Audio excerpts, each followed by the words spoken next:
social, enfim, tem uma série de restrições, tem que andar com tornozeleira. Também teve o senador Hamilton Mourão, que até citou, diz que tem um precedente em 2017, quando Aécio Neves era senador, e eles acabaram derrubando no plenário do Senado uma determinação do Supremo Tribunal Federal de recolhimento noturno de Aécio Neves, que à época era senador. Então ele cita isso, a necessidade de falar com o presidente do Congresso, com o senador Davi Alcolumbre. Outras manifestações também, o senador Flávio Bolsonaro chamou de arbitrariedade, falou em derrubar a decisão do ministro Alexandre de Moraes. 6 senadores assinaram uma nota conjunta da oposição também falando sobre o senador Marcos Duval, dizendo basicamente que essa decisão de monitoramento por tornozeleira eletrônica e todas as outras medidas cautelares, que isso afeta pessoalmente o mandato do senador Marcos Duval, mas também afeta o Senado como instituição democrática. Eles dizem que se há excessos, esses excessos têm que ser analisados pelo Conselho de Ética. E também dizem que vão procurar o presidente do Senado, Davi Alcolumbre. O movimento que a gente observa aqui é um movimento assim, não é pelo senador Marcos Duval, é pelas prerrogativas parlamentares. Ele é isolado politicamente, mas eles estão sempre pensando, e se fosse comigo? E se for comigo amanhã? Então eles querem defender as prerrogativas parlamentares e essa pressão já começou em cima do presidente do Senado.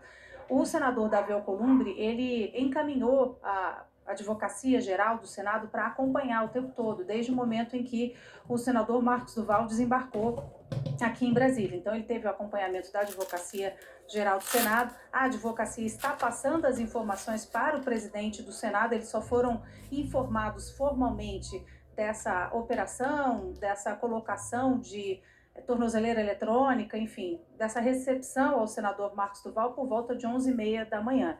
Então, a advocacia reunindo as informações, passando também por presidente do Senado, e tem essa pressão pelas prerrogativas. Inclusive, o presidente do Senado, Davi Alcolumbre, ele foi muito escolhido, vamos dizer assim, quando foi eleito aqui dentro de uma movimentação, de um acordo com o governo, com a oposição, que ele defenderia as prerrogativas parlamentares. Então, embora o senador Marcos Duval seja isolado politicamente, há um movimento aqui em relação às prerrogativas parlamentares, aos precedentes e sempre aquela toada, né? E se fosse comigo, e se for comigo amanhã. Marina, você falou assim, não foram muitas repercussões, você tem toda a razão, porque ele é um parlamentar isolado e também eu senti nas repercussões uma coisa mais pro forma, para não dizer que, ó, tá aqui, a gente entregou o apoio. Obrigada, um beijo para você aí. A gente vai seguir nesse assunto, conversando agora com o Igor Dantas Ramos, que é o advogado do senador Marcos Duval. Doutor, boa tarde, seja muito bem-vindo ao programa, obrigada pela presença aqui. Hoje, como a gente acompanhou mais cedo, foi colocada então a tornozeleira eletrônica no senador. Queria começar perguntando para o senhor, porque a gente tem algumas informações de que ele teria resistido à instalação do dispositivo. Isso procede? Boa tarde, Sadi. Boa tarde a todos que nos acompanham aqui na Globo News. Boa tarde a todo mundo que está compondo a banca. Não houve nenhuma resistência por parte do senador Marcos Duval. Nunca e jamais existiu no momento que estava sendo cumprido o mandado pelos agentes da Polícia Federal. Tão somente houve ali questionamentos pelo senador em relação à medida. No começo, no mandado, não existia decisão judicial. A decisão judicial veio depois, quer dizer, a Polícia Federal estava cumprindo o mandato sem decisão judicial, e isso gerou alguns questionamentos por parte do senador. Em momento algum houve resistência. Mas, doutor, ele saiu do país descumprindo uma medida judicial. Quando ele volta ao país, o que ele achou que pudesse acontecer dentro dos questionamentos que ele fez? Então, Sadi, eu acho que é importante, e eu peço licença aqui para fazer um preâmbulo, tá, sobre essa questão do senador Marcos Duval, porque desde a redemocratização, nunca um senador da República democraticamente eleito em exercício sofreu quase todas as cautelares previstas no Código de Processo Penal sem ser formalmente denunciado. Até hoje, o senador Marcos Duval nunca foi formalmente denunciado. Até hoje, essa defesa nunca teve a possibilidade de exercer o contraditório. Nunca houve também uma proibição expressa do ministro Alexandre, em nenhum, seja na PET 12.404, seja no inquérito 4936, de proibição de se ausentar do país. Jamais houve a decretação do artigo 320 do Código de Processo Penal. O que houve foi a determinação para a apreensão dos passaportes. Doutor, ele pediu expressamente para viajar e o ministro Moraes expressamente indeferiu o pedido do senador. Então, quando ele sai do Brasil, ele sai à revelia de uma decisão judicial. Ele tanto faz isso que ainda grava dizendo, deixando bem claro que estava afrontando uma decisão do judiciário. Então, só para deixar isso claro aqui, que quando ele deixa o Brasil, ele sabe que ele está desobedecendo uma decisão do ministro do Supremo. Então, o senhor pode continuar, mas só para contextualizar aqui, porque o senhor estava falando de que não foi denunciado, mas houve um pedido e houve uma negativa da justiça. Então, ele sai desafiando a justiça. Bem, Sadi, eu acho que é importante também a defesa contextualizar que o pedido de autorização de viagem do senador Marcos Duval, feito no dia 14, ele foi feito por um excesso de cautela, por um excesso de zelo, levando em consideração a insegurança jurídica que temos hoje, principalmente em relação a essas decisões que estão sendo proferidas nesses inquéritos de competência originários no Supremo. O grande ponto é que o pedido da defesa foi para desbloqueio do passaporte, deixando muito claro que nunca houve a proibição de se ausentar. E é importante deixar claro que 24 horas, menos de 24 horas depois do protocolo da defesa, houve a decisão do ministro Alexandre negando o pedido da defesa, sendo que essa defesa técnica só foi intimada da decisão, curiosamente, no dia 24. Quando o senador pisou nos Estados Unidos, quando teve a ciência que ele pisou nos Estados Unidos, tomamos acesso à ciência da negativa da decisão. Então, o senador não sai do país com uma ciência que houve uma negativa do Alexandre de Moraes. Isso não aconteceu. Doutor, quem pede permissão para sair acha que está proibido de sair, né? Como é que ele pede permissão e antes de receber a resposta ele viaja? E qual é o sentido disso? E quando se pede para prender o passaporte, está implícito que ele não pode viajar para o exterior, né? Talvez para a Argentina, com cartão de identidade, carteira de identidade, mas para a Disney não podia. Em relação especificamente a questão, e novamente sobre o pedido da defesa, o pedido da defesa, inclusive, foi para comunicar, então, não somente a defesa comunicou nos autos do inquérito no Supremo, como o senador comunicou na Polícia Federal, no Senado, no Itamaraty, mas o grande ponto a defesa fez isso por um excesso de cautela. Não existe proibição, e a proibição ela não é implícita. Qualquer restrição de liberdade tem que estar clara, tem que ser, pelo nosso Código de Processo Penal, pelo princípio das motivações das decisões judiciais, ela precisa estar clara. O grande ponto que precisa ser questionado aqui não é porque foi feito um pedido de autorização de viagem sem que houvesse uma proibição, é porque se deu uma cautelar de proibição e apreensão dos passaportes sem dar a cautelar de proibição de se ausentar do país. A cautelar de proibição de se ausentar do país demanda comprovação de risco de fuga. Isso nunca ocorreu. Esse é o questionamento da defesa. Em relação ao pedido, ao requerimento da defesa, foi em relação ao desbloqueio dos passaportes. E eu faço aqui também um parênteses. Se eu troco a viagem do senador, se a viagem do senador não vai ser para os Estados Unidos da América, a viagem do senador vai ser para Buenos Aires, e ele vai sair daqui com seu RG, não vai sair com passaporte, ele estaria descumprindo a decisão do ministro Alexandre, levando em consideração que na decisão de hoje, o ministro Alexandre deixa claro que o suposto descumprimento seria pela utilização do passaporte diplomático que deveria ter sido entregue? Esse é o grande questionamento da defesa e a grande confusão, ambiguidade e omissão que existe nessa decisão, que não está sendo discutida. É o Otávio Guedes, prazer falar com o senhor. Eu estou entendendo. Por exemplo, você tira o porte de arma de uma pessoa. Aí essa pessoa atira e diz, não, atirar eu podia, não podia era só tirar o porte de arma meu. Não é a mesma coisa, se tira o passaporte, não pode viajar. Eu não estou entendendo qual é a diferença. Se tira o passaporte, é para proibir viagens internacionais. Não é a mesma coisa do porte de arma. E não, atirei, mas tirou o porte de arma, mas não avisou que eu não podia atirar. Primeiro, assim, que eu não vejo muita correlação em relação ao exemplo, com todo respeito, até porque, assim, o disparo de arma de fogo seria crime, independente do porte, né? Então, no final das contas, o disparo, o suporte de ter porte ou não, seria meio para o fim do disparo de arma de fogo. Então, eu não vejo muita relação com relação ao que aconteceu, especificamente em relação ao senador. O grande ponto que se fala aqui dentro e que está sendo batido pela imprensa desde a semana passada é que existe uma interpretação das decisões, que existe uma questão implícita, nenhum sujeito precisa fazer uma interpretação do que ele pode ou que não pode fazer dentro de uma decisão que restringiu uma liberdade. Se uma decisão restringiu uma liberdade, tem que estar clara, existe uma cautelar dentro do Código de Processo Penal explícita de proibição de se ausentar do país.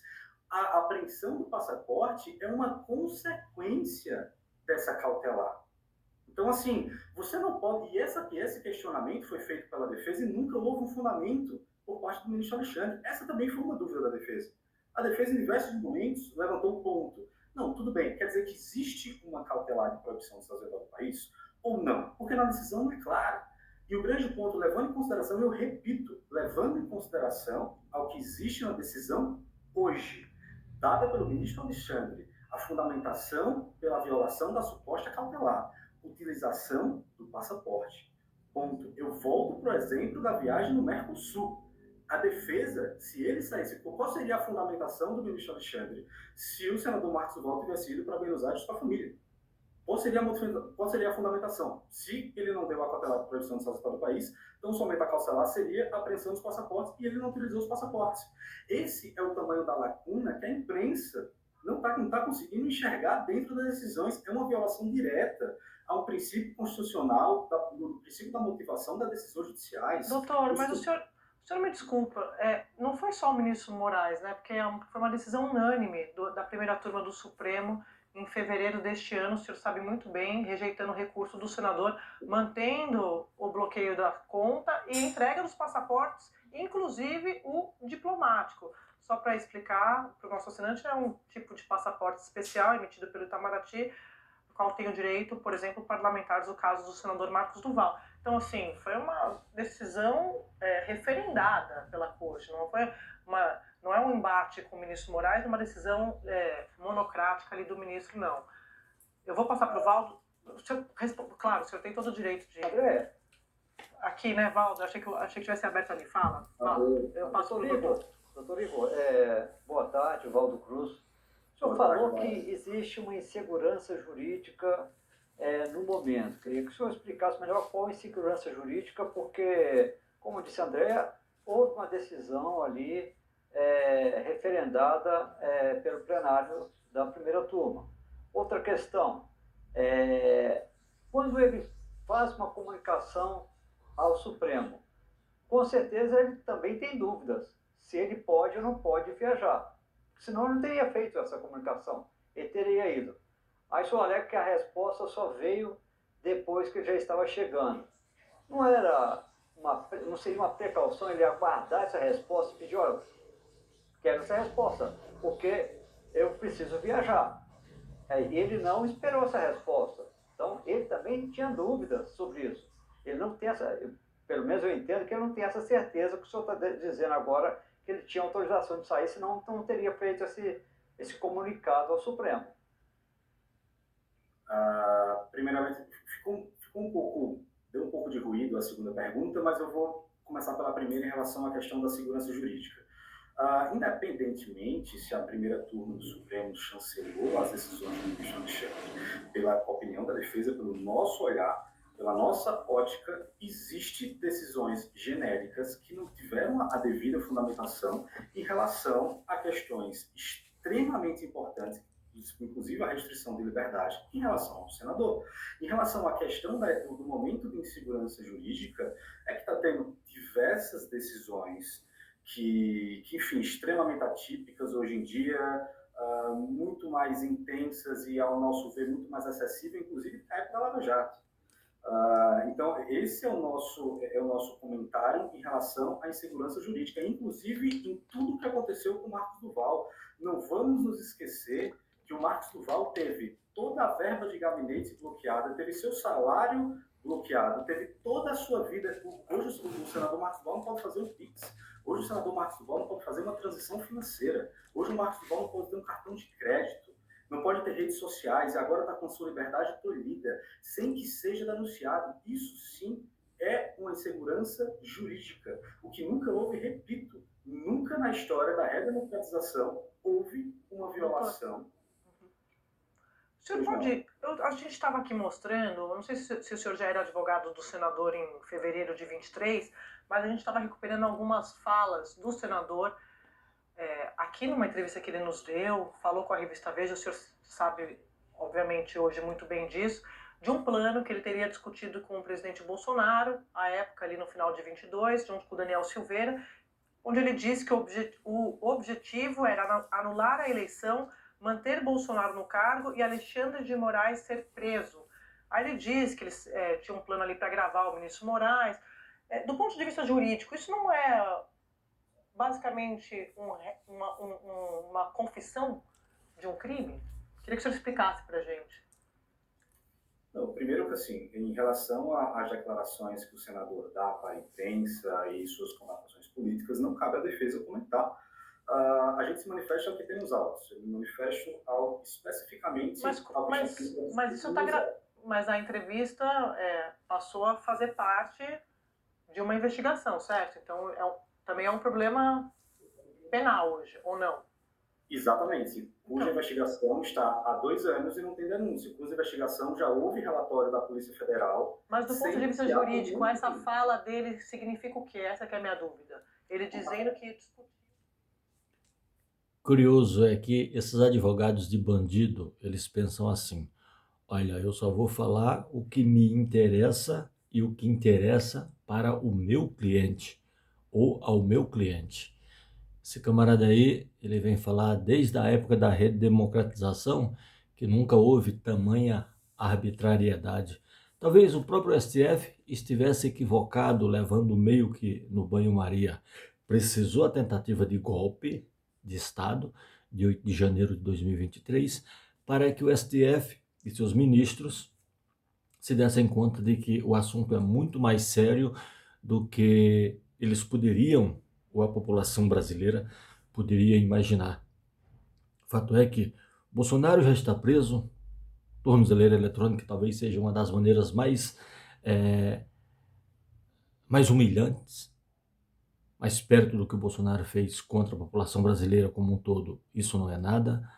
O Marcos Duval, o SWAT, segundo ele, SWAT de Dallas, também está preso. Quando eu falo preso, está com tornozeleira eletrônica, com hora para sair de casa e para voltar para casa, e aos finais de semana ficando em casa, sem poder mais solucionar golpe de Estado. O Brasil, sim, está sendo passado a limpo. Se inscreva no nosso canal, curta, compartilhe os nossos vídeos e voltaremos com mais cortes assim.